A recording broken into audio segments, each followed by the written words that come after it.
দল মত নির্বিশেষে পবিত্র এই মাহে রমজানে পড়ন্ত বিকেলে কোরআনে কারিম শোনার জন্য যে আল্লাহ আমাদেরকে নিয়ে আসলেন, বলেন আলহামদুলিল্লাহ। আমি আলেমদের সম্মান কামনা করেছি, কারণ কিয়ামতের দিন আল্লাহ আলেমদের বিচারও যদি করে সবার সামনে করবে না, পর্দা দিয়ে ঘিরে গোপনে বিচার করে হয় মাফ করে দেবে, নাই শাস্তি দেবে। ইন্নামা ইয়াখশাল্লাহ মিন ইবাদিহিল উলামা। এই পৃথিবীতে যত মানুষ আছে সবচাইতে বেশি ভয় আল্লাহকে করে আলেমরা। কারা? না, আলেম চিনতে ভুল হয়ে যাচ্ছে আমাদের এই বাংলাদেশ, ভারত, পাকিস্তান, এই তিনটা দেশে। আমরা নামের আগে মাওলানা লেখা দেখলেই মনে করি আলেম। ও আলেমের কাজ যে জালেমের চাইতেও নিকৃষ্ট হচ্ছে, ওইদিকে তাকাই না। অথচ এই আয়াতের ব্যাখ্যায় যে হাদিস এসেছে তার 5 নাম্বার পয়েন্ট ছিল ওয়ান ইলমিহি মাযা আমিলা ফিহি।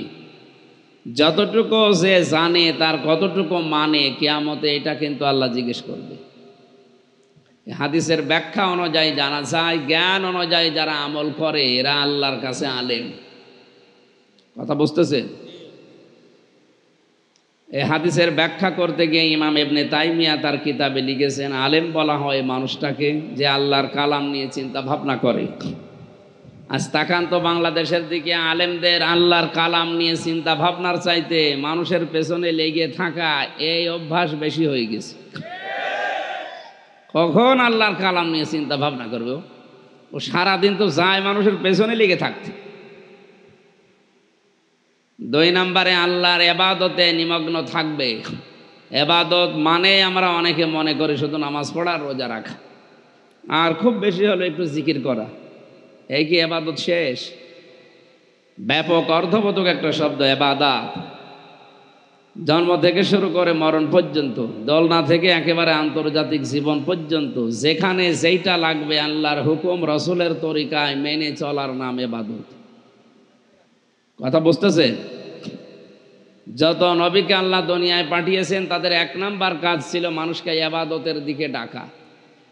ওয়ালাকাদ বাআসনা ফি কুল্লি উম্মাতির রাসূলান আন ইবুদুল্লাহা ওয়াজতানিবুত তাগুত। এই পৃথিবীতে যত জাতির ভেতরে আমি রসুল আর নবী পাঠিয়েছি, প্রতিটি রসুলের কাজ ছিল 2টা। 1 নাম্বারই তারা বলেছে আল্লাহর ইবাদত করো। আপনার কি একবারও চিন্তা হয় না, এত বড় বড় চরিত্রবান মানুষগুলো যদি বলতো জাতির লোকেরা আল্লাহকে সেজদা দাও, রোজা রাখো, জিকির করো, সত্য কথা বলো, এগুলোই যদি বলতেন, আমার মনে হয় তাদের সাথে বিরোধিতা হওয়ার কথা ছিল না।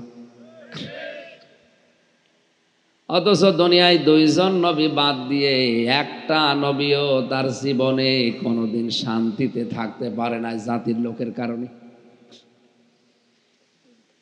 একটাই সমস্যা ছিল, নবীদের চরিত্র একটু ঝামেলা ছিল। বলেন, ইয়া হাসরাতান আলাল ইবাদি মা ইয়াতিহিম মির রাসূলিন ইল্লা কানু বিহি ইস্তাহজিউন। সূরা ইয়াসিনের 30 নম্বর আয়াতে আল্লাহ বলেন, আমার বান্দাদের জন্য আমার আফসোস, আক্ষেপ, এমন কোন নবী রাসূল দুনিয়ায় পাঠায়নি যার সাথে সমসাময়িক মানুষেরা ঠাট্টা করে নাই, বিদ্রূপ করে নাই, উপহাস করে নাই, অত্যাচার করে দেশ থেকে তাড়িয়ে দেয় নাই। অধিকাংশ নবীর জীবনী পড়ে দেখেছি তারা নিজের এলাকাতে থাকতে পারে নাই, অথচ এলাকায় কত চোর, ডাকাত, খুনি, বদমাইশ, বাবাখোর পর্যন্ত বাস করে, কোনো অসুবিধা নেই। নবীরা এলাকায় বাস করতে পারে নাই, প্রথম কারণ কি বললাম? চরিত্র খারাপ ছিল। বলেন, লোকের মেয়ের দিকে তাকিয়ে থাকতো, ঘর ভেঙে দিত। কি? এই যে ইবাদত তারা বুঝেছিলেন এবং বুঝিয়েছিলেন। যখনই মানুষকে ইবাদত বুঝিয়েছে তখনই বিপদে পড়েছে, আর যারা ইবাদত বুঝে দাওয়াত কবুল করেছে তারাও বিপদে পড়েছে। সুতরাং আজ পৃথিবীতে হক দাওয়াত ওইটা যে দাওয়াত দিতে গেলে বিপদে পড়া লাগে, আর যে দাওয়াত কবুল করলেও বিপদ আসে।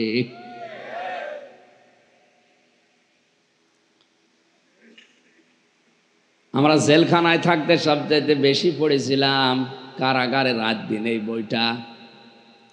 এর ভেতরে অনেকগুলো গুরুত্বপূর্ণ তথ্য আমি পেয়েছি। তার অন্যতম ফি জিলালিল কোরআনের তাফসীর লিখেছেন সাইয়্যিদ কুতুব, সাইয়্যিদ শহীদ কুতুব রহমতুল্লাহ আলাইহি। উনি জেলখানায় বসে বসে তাফসীরটা লিখেছিলেন রেফারেন্স ছাড়া। দুনিয়া বিখ্যাত হয়ে গেছে এটা। ওনার যেদিন ফাঁসির রায় হবে, কারাগারের যে ইমাম, সরকারি ইমাম, সেও আলেম, সেও কি এসে বলছে, হুজুর বলেন লা ইলাহা ইল্লাল্লাহ। উনি ডাক দিয়ে বলে, আল্লাহর বান্দা, এই কালেমার দাওয়াত দিতে গিয়ে আজ আমি জেলখানায় এমনকি ফাঁসির দড়ি গলায় নিতে যাচ্ছি, অথচ এই কালেমাটাই আমাকে পড়িয়ে উল্টা তুমি বেতন ভাতা এমনকি সব কিছুর সুযোগ পাবে। তুমি বিশ্বাস করে নিতে পারো তোমার ওই কালেমা আর আমি যে কালেমা পড়েছি এটা এক কালেমা না। আলেম তো দুইজনেই ছিল, সাইয়্যিদ কুতুব আলেম ছিল, কারাগারের ইমাম আলেম ছিল। উনি কোন কালেমা তালকিন দিতে গেছে আল্লাহ জানে। যে কালেমা পড়ে উনি বাতিলের কাছ থেকে হাদিয়া তাও ফাফায়, আর ওই কালেমার দাওয়াত দিতে গিয়ে উনি ফাঁসির দড়ি গলায় নিতে যাচ্ছে। এক হয় কালেমা? আজও বাংলাদেশের আলেমদের ভেতরে দুই ভাগ। কত আলেম আজ 5-8টা গোলাম হয়ে সব সুযোগ সুবিধা বাতিলের কাছ থেকে নিয়ে যাচ্ছে, আর কত আলেম আজ 24 ঘন্টা আতঙ্কে আছে। এটা একটু আসতে বলেন, দিনকাল ভালো না, এটা একটু আসতে।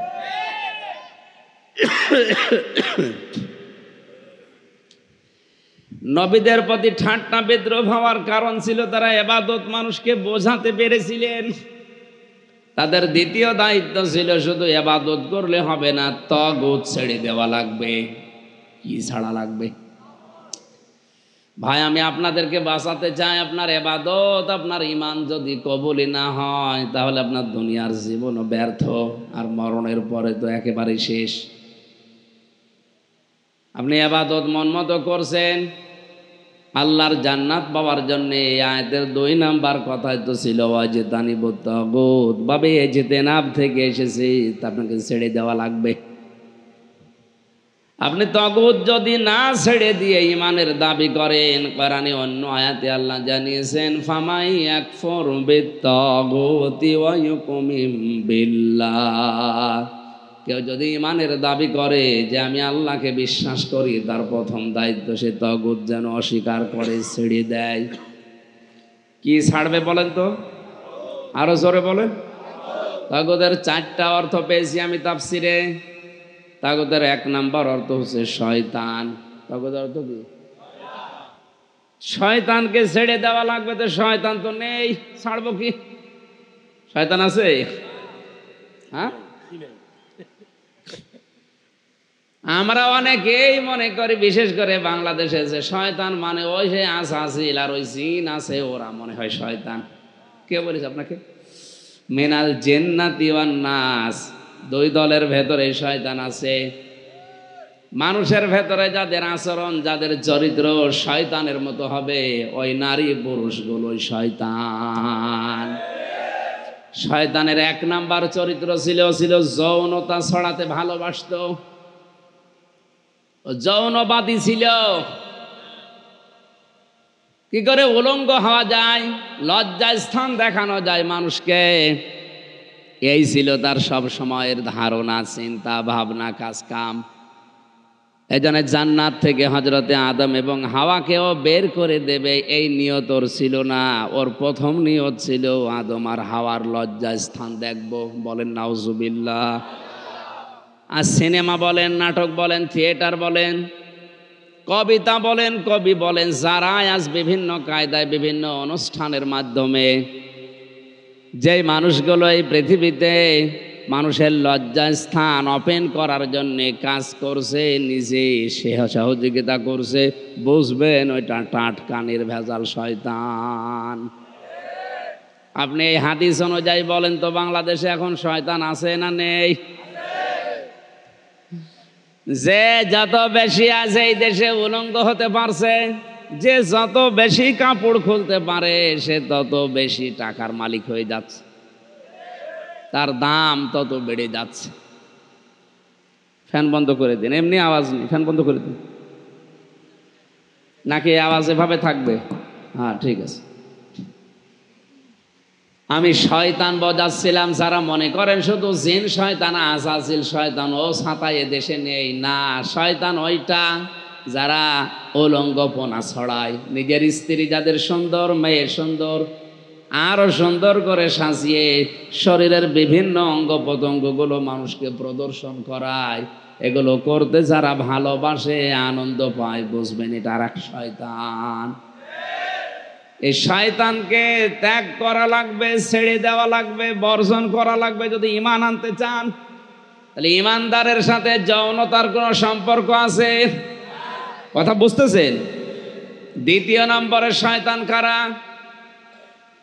কোরআনে কারীম জানিয়েছে, ইন্নাল মুবাদ্দিরিনা কানু ইখওয়ানাশ শায়াতিন। এই পৃথিবীতে যারা অপচয় করে এরা শয়তানের ভাই।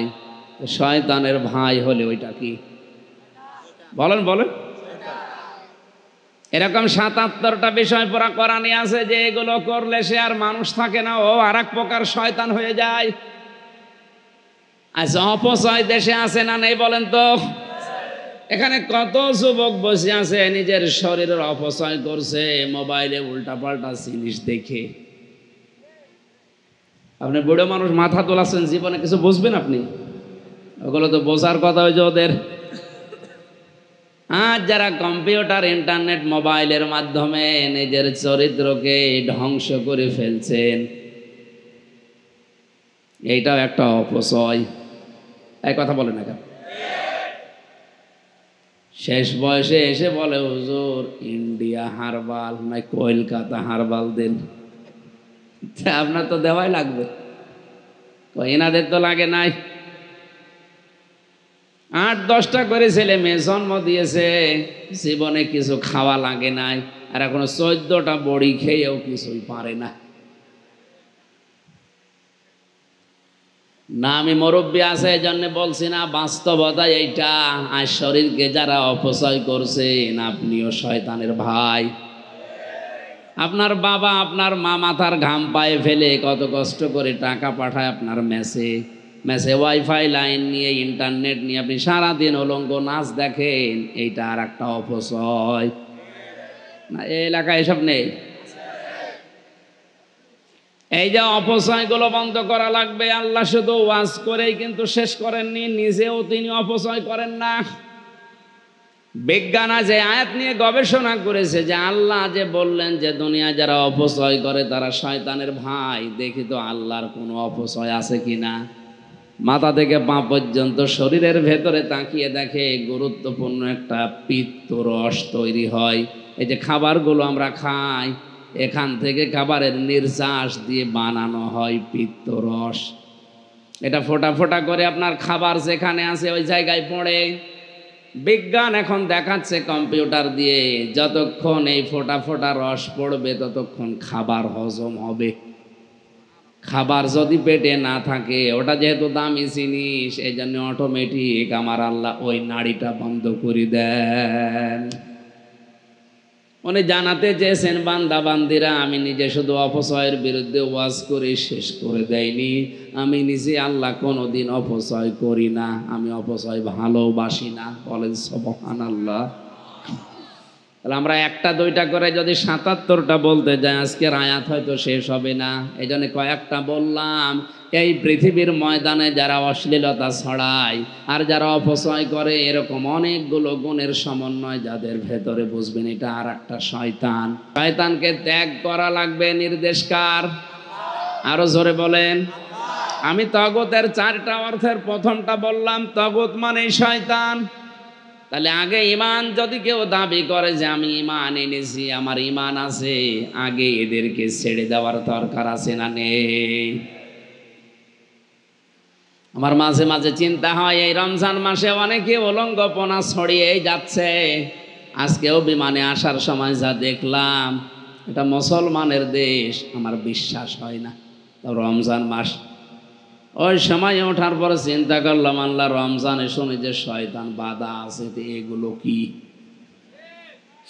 তখন এই হাদিসটা মনে পড়লো যে নবীজি জানিয়েছেন যারা যৌনতা ছড়ায় এরা আর এক প্রকার শয়তান, এর আর বেঁধে রাখবে কি, এ তো নিজেই বাধা আছে।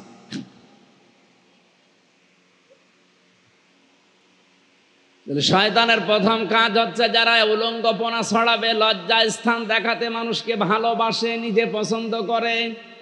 এ পৃথিবীতে একটাই মাত্র প্রাণী আমরা দেখতে পাই, এক হাতের উপরে বড় লেজ, কিন্তু লজ্জা স্থান ঢেকে রাখে না।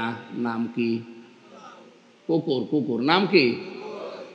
এত বড় লেজ, অথচ উল্টিয়ে পিঠের উপরে রেখে মানুষকে দেখায় যে জিনিসপত্র যা আছে দেখ।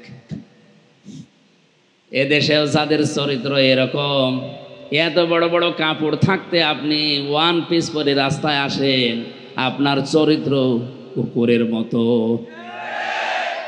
সূরা রহমানের ইয়ারাফুল মুজরিমুনা বিসিমাহুম বিন্নাওয়াসি ওয়াল আকদাম আয়াতের তাফসিরে বেশি, কিয়ামতের দিন আল্লাহ মানুষের আকার আকৃতি বানিয়ে দেবে 10 রকমের, তার ভেতরে এই প্রকারের নামও আছে।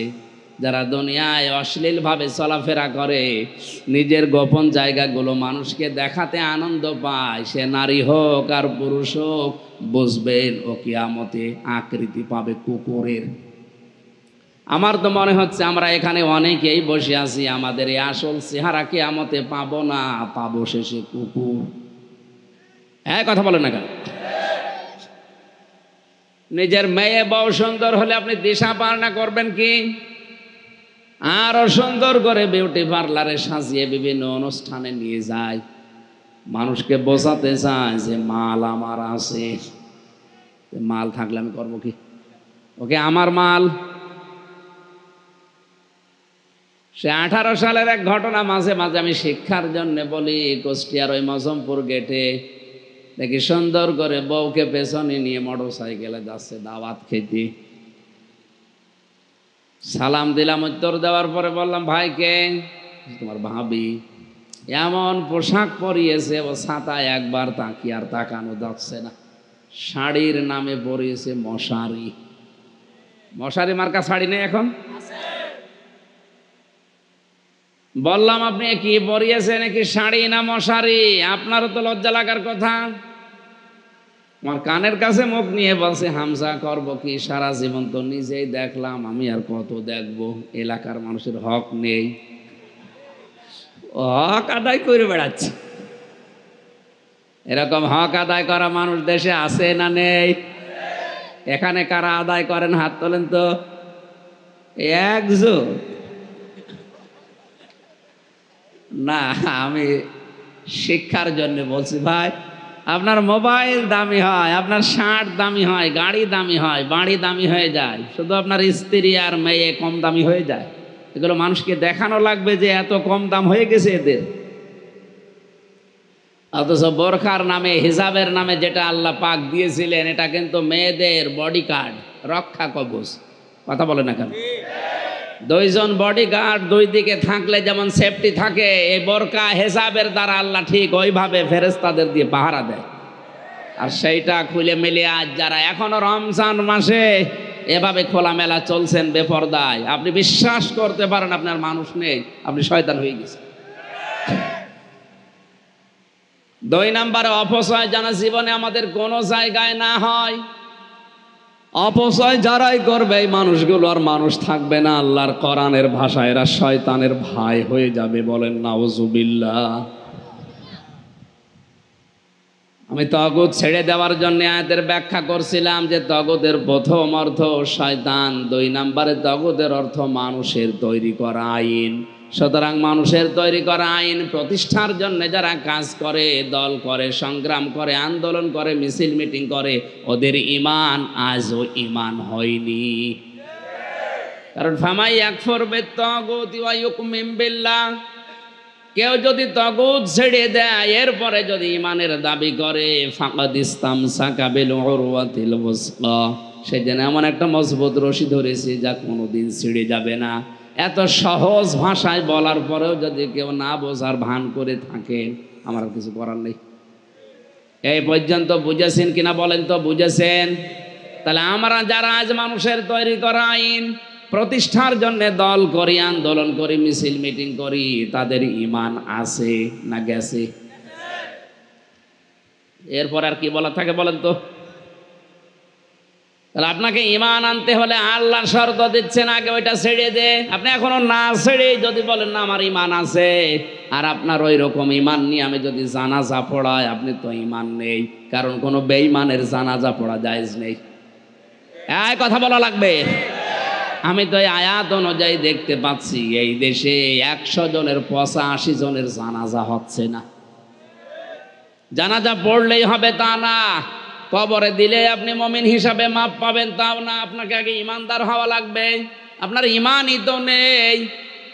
এই যে কোনো সময় কথা বললাম যে এগুলো করলে মানুষ আর মানুষ থাকে না, ও তগুত হয়ে যায়। তগুতের প্রথম অর্থ শয়তান, শয়তান হয়ে যায়।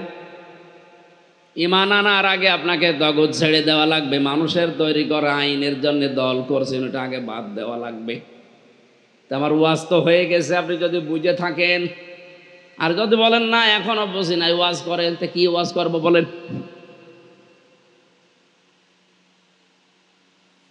নবীজির কথা ছিল অল্প, অর্থ ছিল বেশি। আর আমার ঘন্টার পরে ঘন্টা আমরা বইকে যাই, আমাদের কথার তো কোনো মাল ম্যাটারেস নেই। আমি যে কথা বলেছি কয়েক মিনিটে আমার ওয়াজ কিন্তু হয়ে গেছে, আপনি যদি বুঝে থাকেন।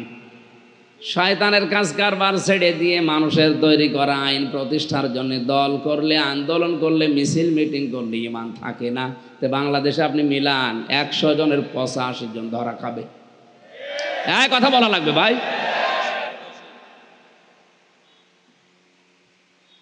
হেদায়েতের মালিক যেহেতু আল্লাহ ছেড়ে দিয়েছি আল্লাহর কাছে, আল্লাহ যেন আমাদেরকে অমরের মতো মনটা ঘুরিয়ে দেন, বলেন আমিন। সেও কিন্তু জিরো ছিল, তাকে আল্লাহ জিরো থেকে কোরআনে কারিম দিয়ে হিরো বানিয়েছিলেন। আমরাও আজ অনেকে জিরো আছি। আল্লাহ জানে রমজানে কোরআন নাজিলের এই মাসে কোরআনের কাছে এসে আমাদেরকে হিরো হওয়ার তৌফিক দেন না। আমার ব্যাখ্যা বেশি হয়ে যাচ্ছে, আমি ওদিকে গেলাম না। আমার মূল কথা ছিল এটা, নবীরা এই পৃথিবীতে আল্লাহর ইবাদতের দাওয়াত দিতেন। আলেম যারা, তারাও ইবাদত করবে। 3 নম্বরে আল্লাহর নিষিদ্ধ কাজগুলো তারা সমর্থ থাকার পর ছেড়ে দেবে। গুণ 3টা আলেমের। কয়টা? আল্লাহর কালাম নিয়ে চিন্তা ভাবনা করা। 2 নম্বরে আল্লাহর ইবাদতে ব্রত হওয়া। 3 নম্বরে আল্লাহর নিষিদ্ধ কাজগুলো সমর্থ থাকার পরও ছেড়ে দেওয়া। এই 3টা গুণ যাদের ভেতরে আছে, ইমাম তাইমি আয়াতের ব্যাখ্যায় বলেছেন সেটা আলেম। আর নবীজির হাদিস হচ্ছে, কোন মানুষ যদি কিয়ামতে তার জ্ঞান অনুযায়ী আমল করে, সেই লোকটা আল্লাহর কাছে আলেম। জ্ঞান অনুযায়ী আমল করেছে সবচাইতে বেশি দুনিয়াতে নবীরা। কারা? বলেন বলেন। নবীদের পরে করেছে আল্লাহর নবীর সাহাবীরা। কথা বলে না কেন? তারা জ্ঞানের উপরে আমল করতে গিয়ে নিজেদের উপরে শাস্তি নিয়েছে, তারপরও জ্ঞান থেকে তীরা পেছনে হটে যায় নাই। জেনা করে ফেলেছিল, নবীজির কাছে গিয়ে বলে, হে রাসূল, আমি শয়তানের ধোকায় জেনা করে ফেলেছি। নবীজি বললেন, না ঠিক আছে যাও।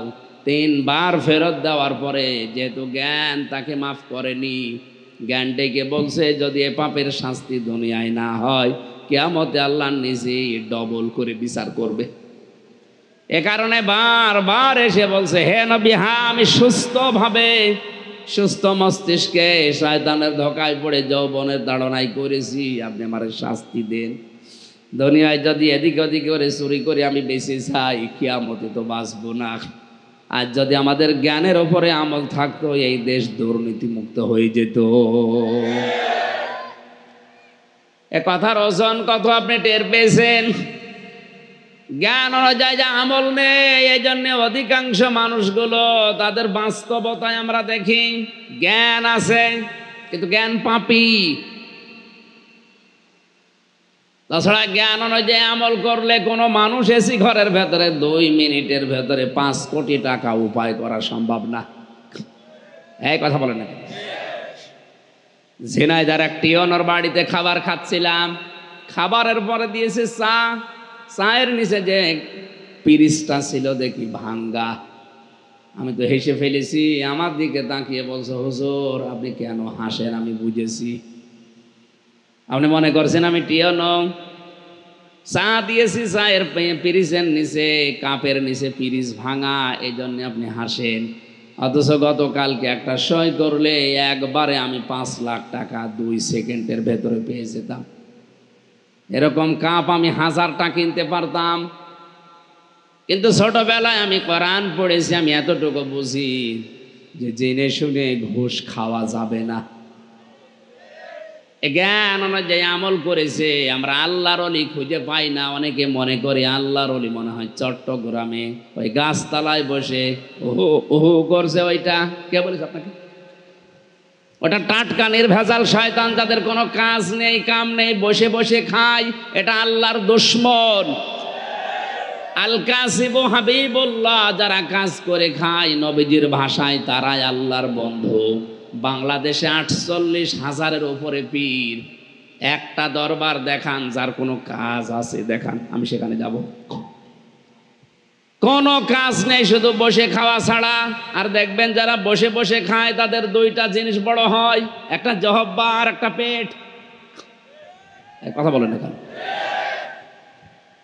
48,000 পীর এই দেশে সরকারি জরিপে আমার মনে হয় 47,999 জনেরই ভরি বড়। এত বড় বড় পেট হয়, মহিলারা লজ্জা পায় আল্লাহ, ছেলে মেয়ে হয় আমাদের, আর পেট হয় ওর। কি ভড়ি, আখেরি ভড়ি। ও কোন মারা যায় ভড়ির উপরে? না, আপনাকে কাজ করা লাগবে। এই ভুল ধারণা থেকে বেরিয়ে আসেন। কে বলেছে ওই গাছতলায় বসে আছে যে লোকটা ও আল্লাহর ওলি? কে বলেছে আপনাকে? আল্লাহর ওলি ওইটা যে লোকটা কাজ করে খায়, শ্রম দিয়ে খায়। লাকাদ খালাকনাল ইনসানা ফি কাবাদ, অবশ্যই আমি মানুষকে কঠোর পরিশ্রমের মধ্য দিয়ে বানিয়েছি। আপনি যদি শ্রমই না দেন, কষ্টই না করেন, তাহলে আপনার হাতির মতো শরীর কি করবেন আপনি বলেন? আমি কথা কি বোঝাতে পারছি? বাস্তবতা এইটা। আপনার দুনিয়ার প্রত্যেকটা নবী কাজ করে খেয়েছে, কোন নবী বসে খেয়েছে আমি কোন নবীর জীবনীতে পাইনি। আমাদের আদি পিতা হযরতে আদম, তিনি চাষ করে খেতেন। হযরতে দাউদ আলাইহিস সালাম, তিনি লোহা পিটিয়ে সোজা করে খেতেন, কামার ছিলেন। আমাদের নবী মুহাম্মদুর রাসূলুল্লাহ, তিনি ব্যবসা করে খেতেন। সুবহানাল্লাহ বলতে পারেন নাই? পৃথিবীর কোনো কাজ ছোট না। আপনি যদি রাস্তা ঝাড়ু দেন, ওইটাও ভালো কাজ, চুরি না করলেই হলো। হ্যাঁ, কথা বলেন। এই টিয়ানো সাহেবকে আপনি যদি দেখতে পান যে জ্ঞান অনুযায়ী আমল করছে, ওইটা আল্লাহর ওলি। আল্লাহর ওলি দেখার জন্যে ওই বরিশালে যাওয়ার দরকার নেই।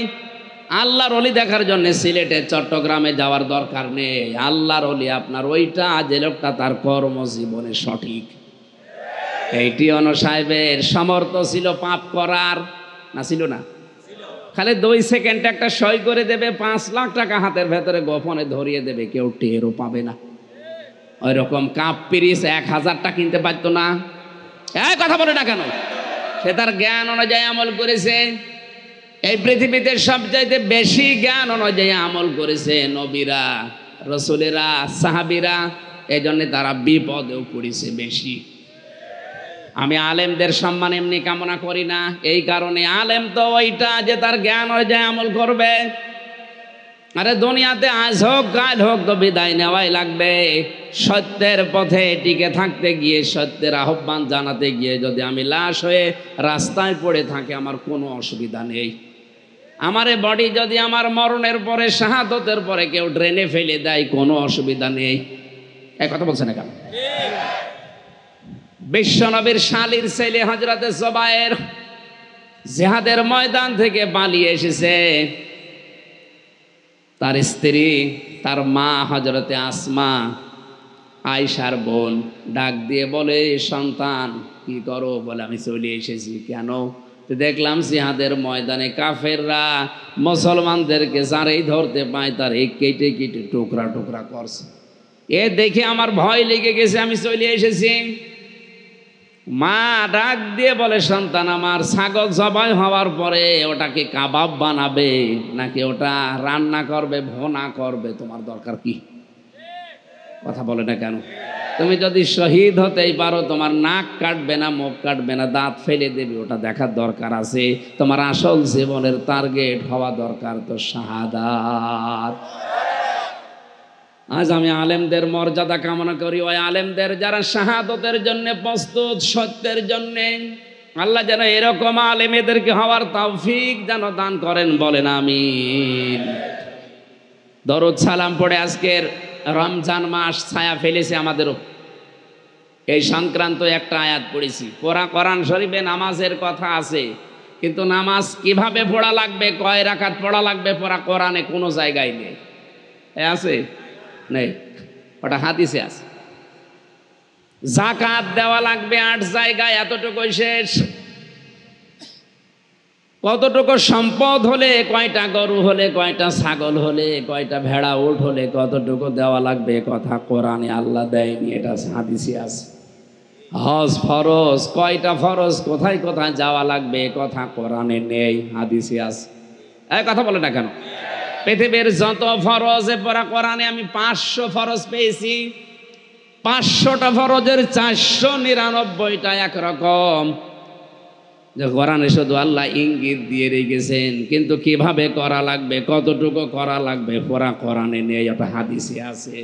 কিন্তু একটাই মাত্র ইবাদত, যার নাম রোজা, যার নাম সিয়াম।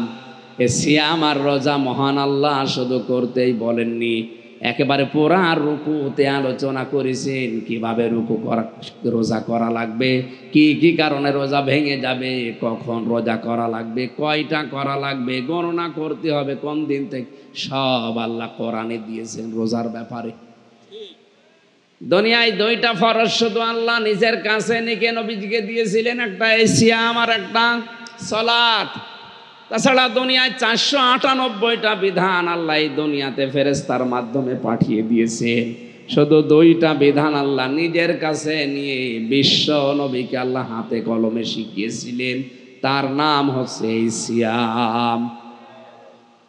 দিয়েছিলেন 1 মাস, 2 মাস না 6 মাস?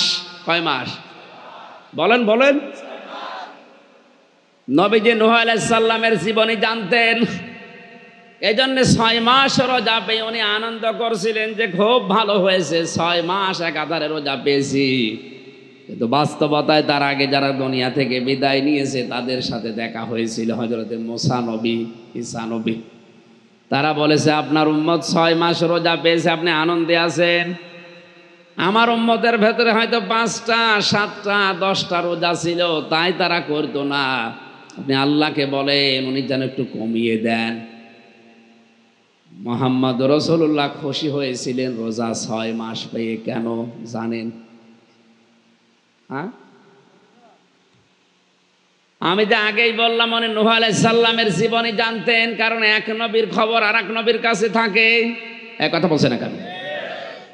উনি নূহ আলাইহিস সালামের 950 বছরের জীবনী জানতেন, যে অধিকাংশ সময় এই পৃথিবীতে একটা মানুষ বেশি সুস্থ ছিল, তার নাম নূহ নবী।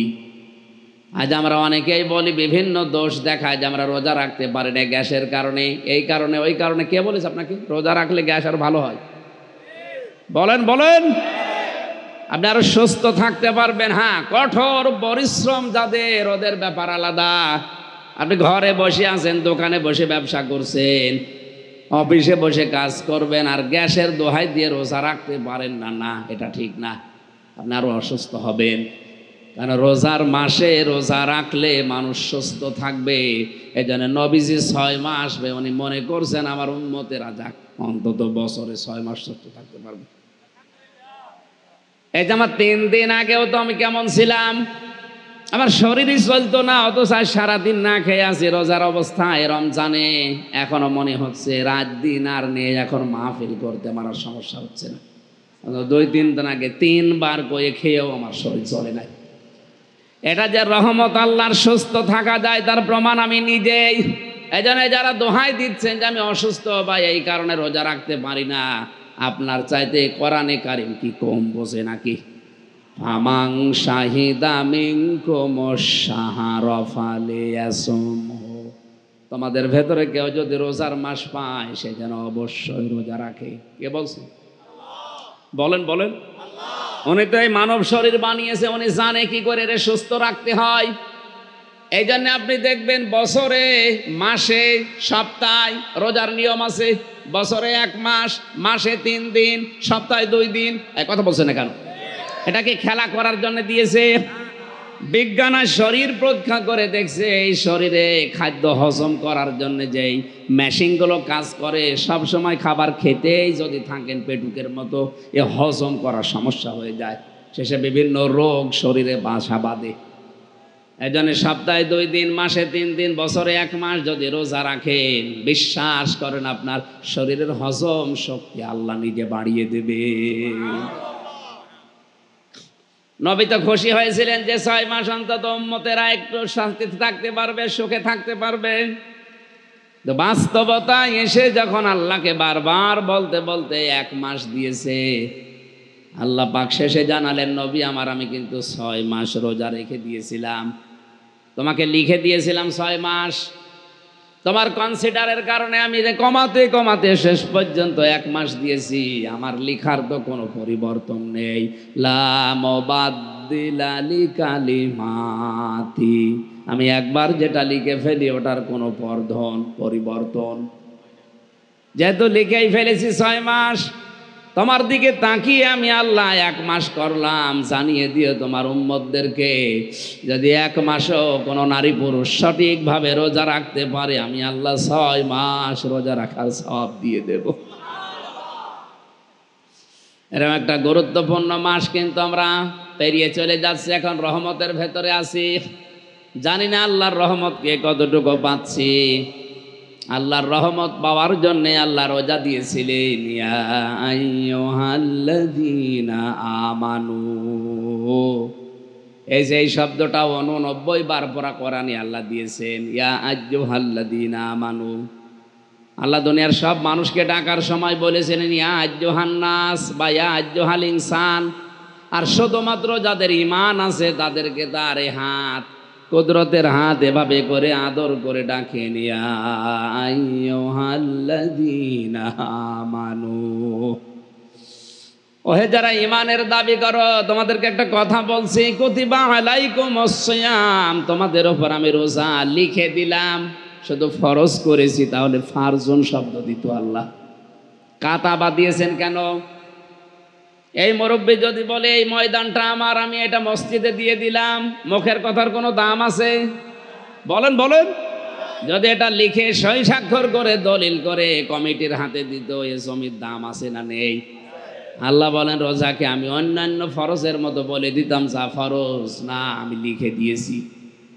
কি দিয়েছি? আরো জোরে বলেন।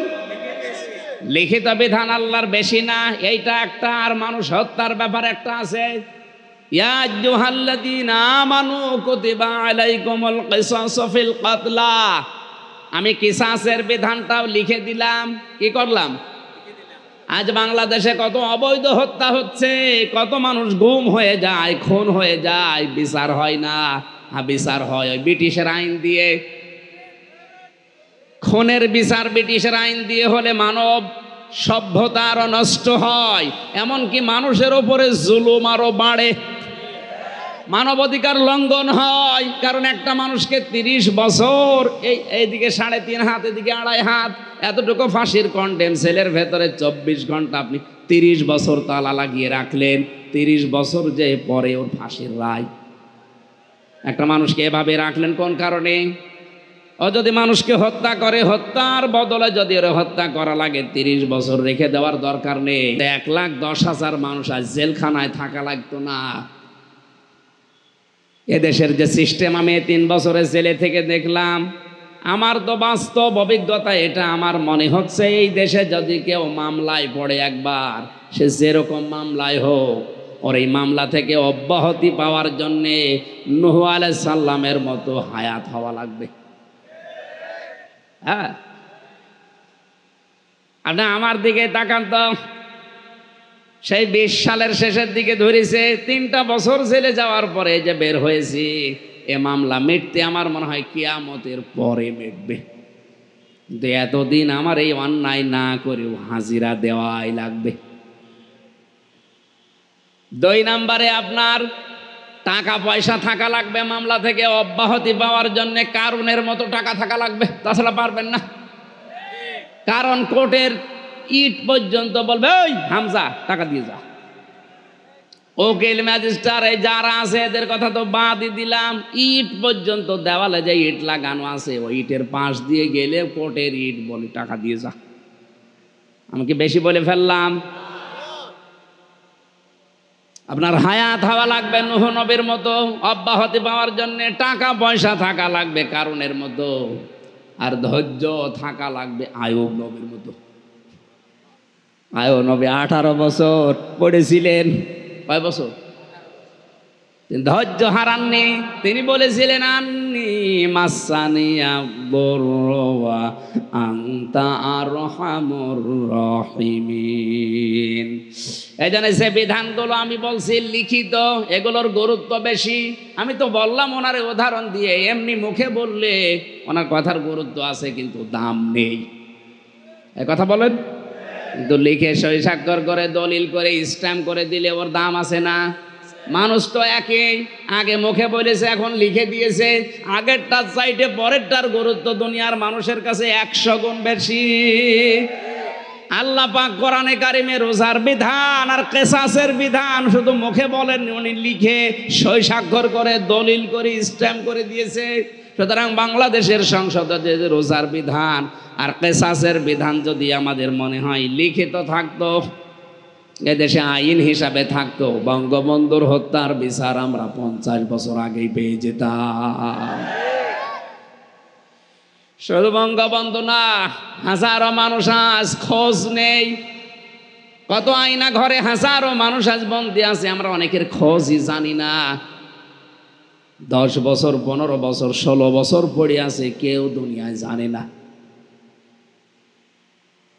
এটা মাইকে ওপেন বলা ঠিক না, এই জন্য বলছি না, বাস্তবতা আমিও দেখেছি।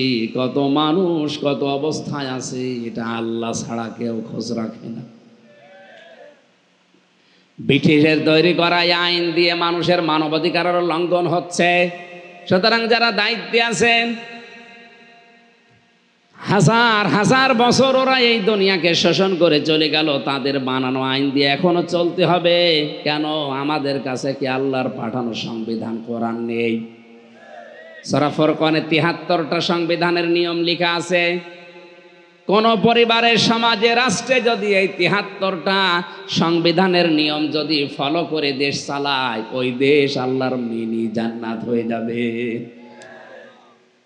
রোজার বিধান যেহেতু এটা শুধু ফরজ না, এটা লিখিত, শুধু আমাদের উপরে না, কামা কুতিবা আলাল্লাযিনা মিন ক্বাবলিকুম, হে নবী আপনার পূর্বে যত নবীর উম্মত দুনিয়া থেকে বিদায় নিয়েছে, প্রত্যেক নবীর উম্মতের উপরে রোজা ফরজ ছিল। তাহলে রোজা নামে যেটা সিয়াম, এইটা কিন্তু শুধু আমরা না, আমাদের আগে যত মানুষ দুনিয়া থেকে বিদায় নিয়েছে ওরাও পালন করেছে। হ্যাঁ, তাদের সিস্টেম আলাদা ছিল। এই কথা বুঝতেছেন? তাদের সিস্টেম হয়তো আলাদা ছিল, কিন্তু রোজা ছিল। আমরা রোজা পেয়েছি সকাল থেকে সন্ধ্যা পর্যন্ত, শুধু না খেয়ে থাকা না, অনেক কিছু ছাড় দেওয়ার শিক্ষা আছে এর ভেতরে। কথা বলেন না কেন? জায়েজ জিনিস থাকার পরও আল্লাহর ভয়ে ওই দিকে তাকানো যায় না, ব্যবহার করা যায় না। নিজের জায়েজ স্ত্রী, আল্লাহ এই শিক্ষাটা দিতে চায়, আমার ভয়ে আমার আদেশ মানতে গিয়ে যদি জায়েজ জিনিসে হাত দিতে না পারো, বাকি 11 মাস আমার ভয়ে আমার আদেশ মানতে গিয়ে হাজারো অবৈধ জিনিসের দিকে হাত বাড়াতে পারবা না। এই শিক্ষা আমরা 1 মাসে নিতে পারি না। খালি না খেয়ে থাকলে রোজা হয় না। ও, সময় হয়ে গেছে, শেষ করে দেবো এখন। হ্যাঁ, 5 মিনিটে থাকবে, সব তো দৌড় যাবে। আপনাদের কি ইফতারি আছে এখানে? এই আমার তাদের কি বলেন, ইফতারি নিয়ে থাকবেন, বাড়ি চলে যাবে তো। না, এখন আজান হচ্ছে তো, আজান 5 মিনিট হয়ে গেল, 35 বাজে, সময়ও নেই, নামাজের সময় আছে মাত্র 10 মিনিট। মানে তো ভাইরা, এই আয়াতের শেষের শিক্ষা ছিল আল্লাকুম তাত্তাকুন, দিয়েছি রোজা খেলা করার জন্য না, তাকওয়া অর্জন করার জন্য। তাকওয়া আমরা মনে করি তাকওয়া মানে জড়সড় হয়ে বসে থাকা, নাকি? না, যেখানে যে যেই দায়িত্ব পাবে ওইটা যদি সঠিকভাবে পালন করে ওইটার নাম তাকওয়া। যেমন ওই যে টিয়নো করেছিল ঝিনাইদার, আজ বাংলাদেশের 1734 জন মানুষ যারা দায়িত্বে আছে, যে যেখানে আছে ওই জায়গায় যদি ওই দায়িত্ব সঠিকভাবে পালন করতো, এটার নাম তাকওয়া। এটার নাম কি? বাংলাদেশ জান্নাত হয়ে যাওয়ার কথা ছিল না? সব জায়গায় এখন ঘুষ চলছে, জোরে বলেন নাউজুবিল্লাহি মিন যালিক। তাকওয়ার দ্বিতীয় অর্থ হচ্ছে আল্লাহর নিষিদ্ধ কাজগুলো শুধু ছেড়ে দেওয়া না, ঘৃণা করে ছেড়ে দেওয়া। কি করে? সুতরাং এখানে যারা এখনো পর্যন্ত মোবাইলে উলঙ্গ অর্ধ উলঙ্গ নাচ দেখেন, যাদের সেভ করা আছে, এগুলো এক্ষুনি ডিলিট করে দেওয়া লাগবে। শুধু ডিলিট না, ঘৃণা করে ডিলিট করেন। কারা কারা ডিলিট করবেন হাত তোলেন তো। হ্যাঁ মুরব্বী, দেখে আপনার মোবাইল দেখে কি আছে, এই এদিকে আসেন, দেখে মোবাইল নিয়ে আসেন, ওর মোবাইলে কি আছে ডিলিট করি না আগে। ভিডিও ফাংশনে যাও, এই দেখে বসো, আমি মোনাজাতের পরে সব দেখে দেখে ডিলিট করছি। আল্লাহুম্মা আমিন। রব্বানা আতিনা ফিদ দুনিয়া হাসানা ওয়া ফিল আখিরাতি হাসানা ওয়া কিনা আযাবান নার ওয়া আদখিলনাল জান্নাতা মা'আল আবরার। আল্লাহ তাআলা, পবিত্র রমজানের এই পড়ন্ত বিকেলে তোমার লিখিত বিধান সিয়াম অবস্থায় আমরা আছি। রোজাদারের দোয়া তুমি ফেরত দিও না। যত মানুষ মোনাজাতে হাত তুলেছে এদের মাফ করে দাও।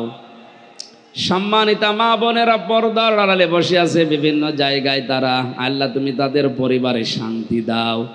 অনেকের স্বামী অবাধ্য আছে, বাধ্য করে দাও। অনেকের সন্তান অবাধ্য আছে, আল্লাহ বাধ্য বানিয়ে দাও। পরিবারটা তুমি ওসমান রোকেয়ার মতো বানিয়ে দাও। মাহফিলের যারা দায়িত্বে আছে, সভাপতি, সেক্রেটারি, মোতাওয়াল্লি, সদস্য যারা আছে, এদেরকে কবুল করো। এ বিশাল আঞ্জাম খেদমতে যারা শ্রম দিল, সময় দিল, টাকা পয়সা দিল, এদের এইগুলো তুমি কোরআনের প্রচারে কবুল করে নাও। এলাকায় মাটির নিচে যত মানুষ আছে রমজানের ওসিলায় মাফ করে দাও। রহমতের ভেতরে আছি আমরা, আমাদেরকে তুমি রহমত দিয়ে জীবনটা পূর্ণ করে দাও। সামনে মাগফিরাতের পরে নাজাত, আল্লাহ তুমি মেহেরবানি করে আমাদের জাহান্নাম থেকে নাজাত দিয়ে দিও। এলাকায় মাটির নিচে যারাই শুয়ে আছে কোরআনের ইজ্জতে এদেরকে তুমি চিরদিনের জন্য মাফ করো। যাদের মাধ্যমে এই মাহফিলে এসেছি, আল্লাহ মনিরুল মাওলা স্যার সহ যত মানুষ এই মাহফিলের দায়িত্বে আছে, প্রত্যেকটি মানুষকে তোমার নিজ গুণে কবুল করে নাও। আমাদের শরীরকে সুস্থ রাখো, বাকি রোজাগুলো হক আদায় করে করার তৌফিক দাও। কখন কার মরণ চলে আসে জানি না, মরণ আসলেই যেন পড়তে পারি লা ইলাহা ইল্লাল্লাহু মুহাম্মাদুর রাসূলুল্লাহ।